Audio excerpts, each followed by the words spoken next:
Good morning class.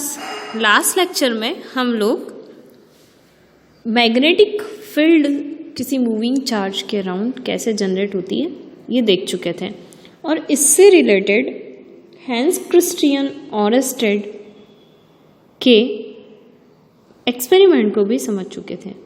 वहाँ पर हमने बैटरी के कनेक्शन को चेंज करके डिफ्लेक्शन को देखा था। पहले जब हमने बैटरी के पॉजिटिव टर्मिनल से करंट जब पास की हुई होगी तो जब हम मैग्नेटिक नीडल यहाँ लाए तो उसका डिफ्लेक्शन कुछ अलग तरीके से था और नेगेटिव टर्मिनल के ये तो ऑफ कंडीशन थी, ऑफ कंडीशन में कोई डिफ्लेक्शन नहीं हुआ और जब नेगेटिव टर्मिनल के पास लाए थे तो डिफ्लेक्शन की डायरेक्शन अलग थी। इसी पर बेस्ड हम एक लॉ पढ़ेंगे जिसे हम कहेंगे एम्पियर सर्किटल लॉ। ठीक है, एम्पियर सर्किटल लॉ मतलब स्विमिंग लॉ है ये।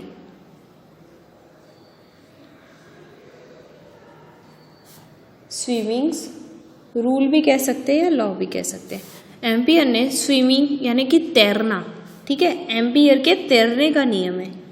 उसमें उसने क्या समझाया था कि एम्पियर स्विमिंग रूल में यानी कि एम्पियर के तैरने का नियम हम पढ़ रहे हैं। ठीक है, इसमें उसने समझाया था कि मान लीजिए कोई चालक है, ठीक है, ये चालक मतलब कंडक्टर है और इसमें कोई करंट की डायरेक्शन इस तरह है। ठीक है, तो किस तरह है कि जब कोई तैरता है, कोई पर्सन है जब स्विमिंग करता है, ये उसके दो पैर, मेरी ड्राइंग इतनी अच्छी नहीं है, ये उसका लेफ्ट हैंड है, ठीक है, और ये उसका राइट हैंड है। ठीक है, ये कोई पर्सन है जो स्विमिंग कर रहा है। तो उन्होंने ये समझाया था कि जो किसी कंडक्टर में करंट फ्लो हो रही है और वो उसकी डायरेक्शन कुछ इस तरीके से हो कि कोई पर्सन है जिसका हेड पार्ट, ये कौन सा हेड वाला पार्ट है, वो आगे की तरफ हो और टेल मतलब पीछे, लेग वाला पार्ट पीछे की तरफ हो। मतलब वो इस तरह से, अगर ऑब्वियसली अगर सिर वाला हिस्सा आगे है तो वो आगे की तरफ ही जा रहा हो। यानी कि कोई स्विमर है और कोई स्विमिंग करने वाला पर्सन है, वो जब करंट की डायरेक्शन में ही तैरता है आगे की तरफ, तो उसका जो लेफ्ट हैंड है, जब हम यहाँ पर अगर इसमें करंट फ्लो हो रही है तो इसके आसपास कौन सी फील्ड आई है, मैग्नेटिक फील्ड। जब आप किसी कंडक्टर में करंट फ्लो होती है और मैग्नेटिक कंपास को इस तरह से लाएंगे, उसकी सुई जो इस तरह से होती है, ठीक है, तो उसमें डिफ्लेक्शन होता है। हमने ये देखा था ऑरेस्टेड एक्सपेरिमेंट में। तो अब यहाँ पर हम ये देखेंगे कि जब कंडक्टर किसी स्विमिंग करते हुए पर्सन की डायरेक्शन में ही करंट फ्लो कर रहा हो तो उसके आसपास, मान लीजिए कोई कंडक्टर है, इसके आसपास अगर मैग्नेटिक नीडल लाएंगे तो वो जो सुई है, सुई की जो दिशा होगी उसका डिफ्लेक्शन कुछ ऊपर की तरफ होगा। मतलब मान लीजिए कि ये एक्चुअल डायरेक्शन है,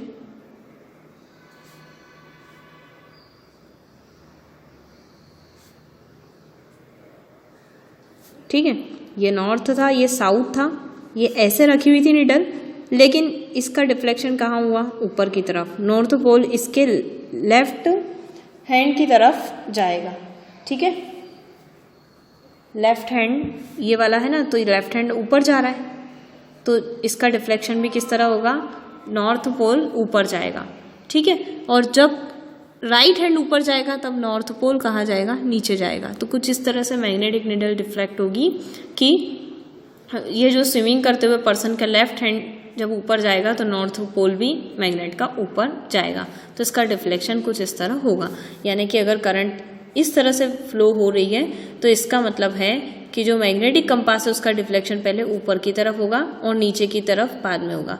अब आप अगर इसको सिंपल समझते तो वो नॉर्मली, जैसे ये पेन है, अब कोई वायर में करंट फ्लो हो रही है तो डिफ्लेक्शन आप ऐसे ऐसे भी तो दिखा सकते हो, ठीक है, बट इस डिफ्लेक्शन की डायरेक्शन को कैसे पता करेंगे, क्योंकि हमने यहाँ देखा कि जब पॉजिटिव टर्मिनल से डिफ्लेक्शन यहाँ हुआ है तो नेगेटिव में डिफ्लेक्शन फिर चेंज हो जाएगा। ठीक है। नेगेटिव में मैंने बताया ना कि पोल चेंज होने से करंट डायरेक्शन चेंज होगी तो डिफ्लेक्शन की डायरेक्शन चेंज होगी। तो नेगेटिव में कुछ इस तरह से होगा कि अगर ये पीछे की तरफ फ्लो करे, जैसे पॉजिटिव टर्मिनल है तो ये आगे फ्लो कर रहा है, लेकिन अगर इसकी डायरेक्शन चेंज कर दे, टर्मिनल को चेंज कर दे, तो रूल चेंज हो जाएगा। कि रूल चेंज मतलब रूल तो ये लेफ्ट हैंड वाला कंसेप्ट तो ये रहेगा, लेकिन इसकी डायरेक्शन चेंज हो जाएगी ना, मतलब ये नॉर्थ पोल जो है ये इस तरफ आ जाएगा और ये लेफ्ट हैंड के अकॉर्डिंग ही डिफ्लेक्ट करेगा। ठीक है, तो सिंपल सा रूल है, इसलिए इसको एम्पियर के तैरने का नियम कहते हैं। उसने किसी तैरते हुए पर्सन के हाथ के जो मूवमेंट होते हैं उसके अकॉर्डिंग उसने नॉर्थ पोल को समझाया, और वो पर्सन खुद एक कंडक्टर की तरह वर्क कर रहा है, क्योंकि वो जिस तरह आगे बढ़ रहा है उसी तरह करंट भी तार के अंदर या किसी कंडक्टर में आगे की तरफ बढ़ रही है। ठीक है, इसलिए इसको एम्पियर का तैरने का नियम भी कहते हैं। अगर ये क्वेश्चन आता है कि एम्पियर ने अपना स्विमिंग रूल किस पर बेस्ड था, एम्पियर का स्विमिंग रूल, तो सिंपल सी चीज़ है कि एम्पियर ने अपने स्विमिंग रूल में ये दिखाया कि जब किसी कंडक्टर से करंट फ्लो होती है तो हमने कहा था कि उसके आसपास मैग्नेटिक फील्ड जनरेट होती है, उसे हम कंपास सुई की हेल्प से देख सकते हैं। तो इस कंपास का जो डिफ्लेक्शन होता है, यानी कि मैग्नेटिक फील्ड का जो डिफ्लेक्शन होगा कंडक्टर के कारण, वो किस डायरेक्शन में होता है। ठीक है, इसे हम डायरेक्टली ऐसे भी बोल सकते हैं, according to this rule if we imagine a person swimming along the wire, मान लीजिए कि ये कोई पर्सन है जो इमेजिन किया जा रहा है कि जो तैर रहा है इस वायर की डायरेक्शन में, in the direction of current, wire के अंदर करंट की डायरेक्शन में। ठीक है, with his face always turn towards the needle, और इसका जो फेस है वो किस तरफ मूव करेगा, हमेशा नीडल की तरफ। ठीक, और इस तरीके से कि जो इसका लेफ्ट हैंड है वो हमेशा नॉर्थ पोल का डिफ्लेक्शन इस लेफ्ट हैंड के अकॉर्डिंग ही होगा। लेफ्ट हैंड जब ऊपर आएगा तो नॉर्थ पोल भी ऊपर जाएगा, लेफ्ट हैंड नीचे आएगा तो नॉर्थ पोल अगेन नीचे आ जाएगा। ठीक है, तो यहाँ से हम इस रूल के बारे में पढ़ेंगे। तो बहुत सिंपल रूल था।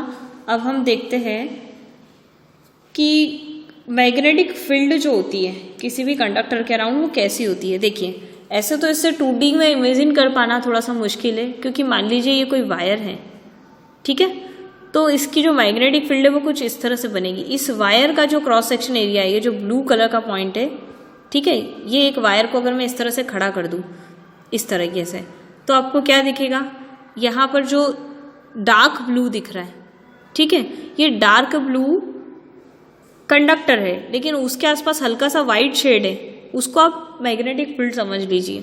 ठीक है, कि मान लीजिए कोई कंडक्टर है और ये हल्का सा जो डार्क ब्लू के आसपास जो आपको नॉर्मली ब्लर में थोड़ा वाइट और स्काई ब्लू जैसा कलर दिख रहा है, उसे आप मैग्नेटिक फील्ड समझ लीजिए। सबसे बेस्ट एग्जांपल है, इसी तरह से आप उसे विजुअलाइज कर सकते हैं। जिसके अगर मैं ड्राइंग बनाऊंगी तो वायर का क्रॉस सेक्शन एरिया आपको कुछ इस तरह से दिख रहा है, और वायर के आसपास जो मैग्नेटिक फील्ड है वो कुछ इस तरह से होती है। ठीक है, यानी कि अगर मैं नॉर्मली देखूँ तो ये कंडक्टर है और इसके आसपास फील्ड कुछ इस तरीके से है, ऐसे। ठीक है, यानी कि वो फील्ड 90 डिग्री पर है। अगर मैं ये वायर है तो यहाँ से अगर इसकी डायरेक्शन देखूंगी तो कितनी बन रही है, 90 डिग्री है। अगर मैं इस पर परपेंडिकुलर लेती हूँ सेंटर से तो वो 90 डिग्री पर इसकी फील्ड बनती है। यानी इलेक्ट्रिक फील्ड और मैग्नेटिक फील्ड दोनों एक दूसरे से कितने डिग्री के एंगल पर होते हैं, 90 डिग्री के एंगल पर होते हैं। तो ये जनरली आपको कंडक्टर के आसपास मैग्नेटिक फील्ड के बारे में बताया कि कुछ इस तरह से इसकी डायरेक्शन होती है। ठीक है, जिसे आप डायग्राम से विजुअलाइज कर सकते हो।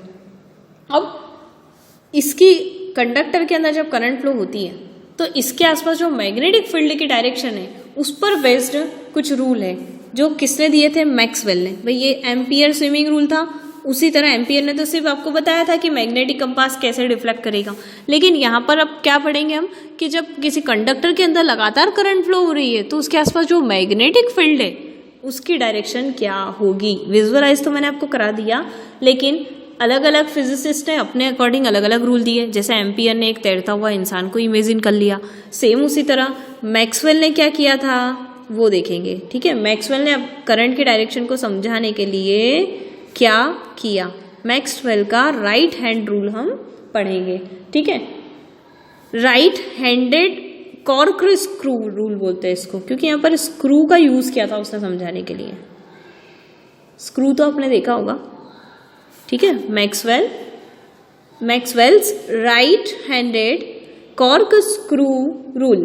ठीक, तो उसने ये कहा था कि जनरली स्क्रू कैसा होता है, इमेजिन करके देख सकते हैं, कुछ इस तरीके से होता है, ऐसा ऐसा ऐसा, और इसके ऊपर थ्रेड बने होते हैं ऐसे, ठीक है। तो उसने ये समझाया था कि जब आप किसी स्क्रू को टर्न करते, आपने देखा होगा स्क्रू पर थ्रेड होते तो जब आपको उसे टाइट करना होता है तो आप ऐसे ऐसे घुमाते, ठीक है, मतलब एंटी क्लॉकवाइज डायरेक्शन में घुमाया जाता है, ठीक। और जब आपको स्क्रू को खोलना होता है तो आप क्लॉकवाइज डायरेक्शन में घुमाकर उसे खोल लेते हैं। तो आपने एक चीज़ नोटिस की होगी कि जब आप स्क्रू को घुमाते हैं, है ना, आप स्क्रू को बंद करिए, आपके पास कोई ऐसी फोल्डेबल चीज़ें हो जिसमें आप स्क्रू फिट हो और आप उस स्क्रू को हाथ से खोल सकते हैं, स्क्रू ड्राइवर की हेल्प से खोल सकते हो, तो उसे खोल कर देखिए।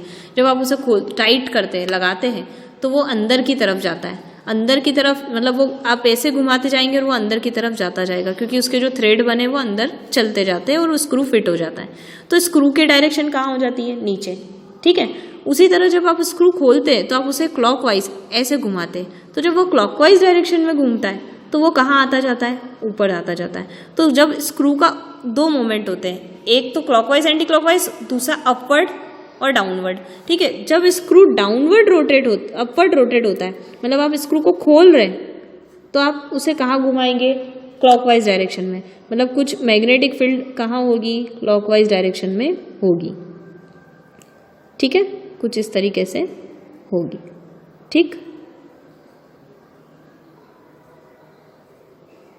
और स्क्रू जब नीचे की तरफ आएगा, जब आप स्क्रू को टाइट कर रहे हो तो आप उसे कहाँ घुमाओगे, आप उसे जब टाइट कर रहे होते हो तो आप उसे एंटी क्लॉकवाइज डायरेक्शन में घुमाते हो, मतलब उसकी डायरेक्शन कुछ इस तरीके से होगी,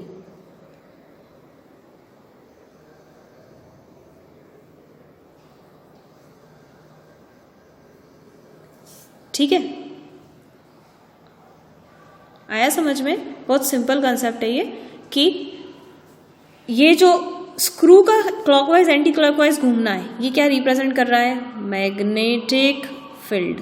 हमें इस लॉ की हेल्प से यही तो पता चला है कि जब करंट ऊपर की तरफ फ्लो होती है, मतलब करंट की डायरेक्शन ऐसी होती है, तब मैग्नेटिक फील्ड कौन सी डायरेक्शन में होती है, मैग्नेटिक फील्ड हम देखेंगे क्लॉकवाइज डायरेक्शन में होगी।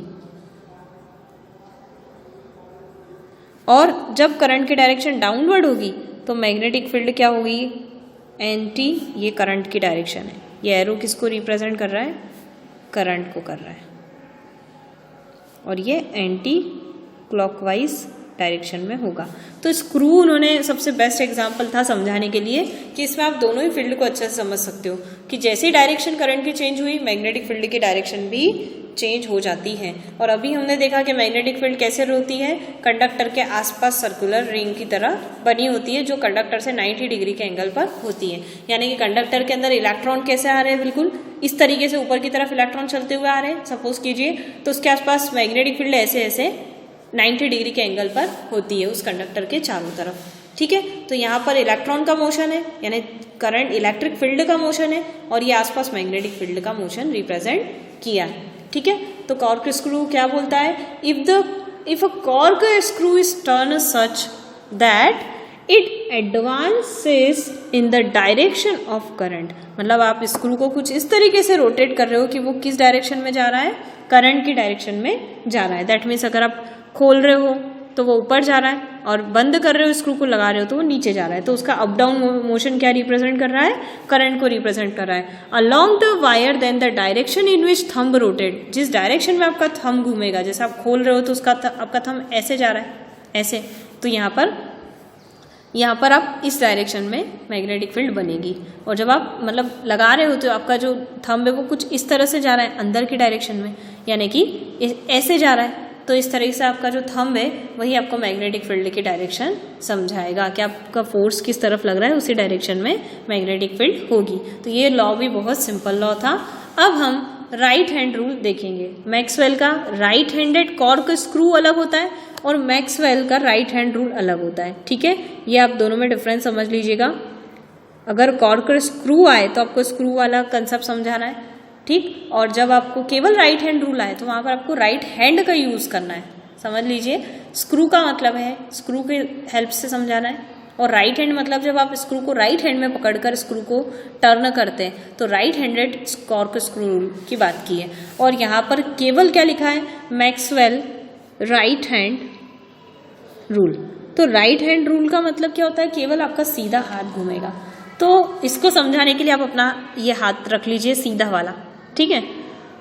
उन्होंने कहा है कि अगर कोई करंट कैरिंग कंडक्टर है, मान लीजिए वायर है, ये पेन है ना, ये वायर है, ठीक। If a current carrying conductor is held by a right hand, अगर आपने किसी ऐसा वायर जिसमें करंट फ्लो हो रही है उसको अपन ने सीधे हाथ में पकड़ लिया है ऐसे, ठीक है। तो उन्होंने समझाया था कि जो करंट की डायरेक्शन होगी, ठीक, वो किस करंट की डायरेक्शन अगर ऊपर की तरफ है तो आपका जो ये फिंगर्स है ये सारी, ठीक है, ये कुछ इस तरीके से अंदर की तरफ बंद होगी, ठीक है।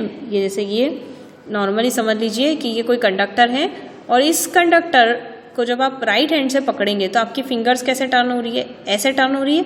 तो बस ये जो फिंगर टर्न हो रही है यही डायरेक्शन आपकी मैग्नेटिक फील्ड की, ये जो मैग्नेटिक फील्ड की लाइंस दिख रही है ना आपको, ये किस डायरेक्शन में होगी, अंदर की तरफ इस तरह से होगी। और ये डायरेक्शन क्या कहलाती है, एंटी क्लॉकवाइज डायरेक्शन कहलाती है। और ये कंडक्टर में करंट कहाँ जा रही है, ऊपर जा रही है। अब मान लीजिए कि करंट की डायरेक्शन नीचे कर देते हैं हम इस तरीके से, ठीक है।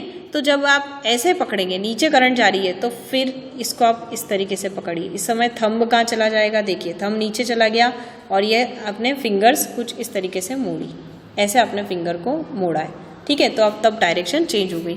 तो राइट हैंड में आपने राइट हैंड का यूज़ किया है। राइट हैंड में क्या होगा कि जब कंडक्टर करंट की डायरेक्शन ऊपर होगी तो मैग्नेटिक फील्ड किस तरफ होगी, कुछ इस तरह से होगी, इस तरह से मतलब एंटी क्लॉकवाइज डायरेक्शन में होगी, ठीक है।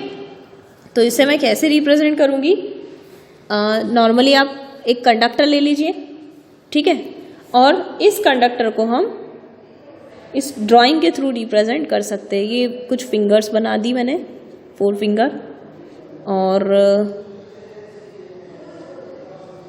और ये थंब बना दिया, ठीक है। अब ये कोई थंब है, मतलब इस तरीके से जो मैंने आपको प्रैक्टिकली समझाया ऐसे पकड़ना है हमें, ठीक है।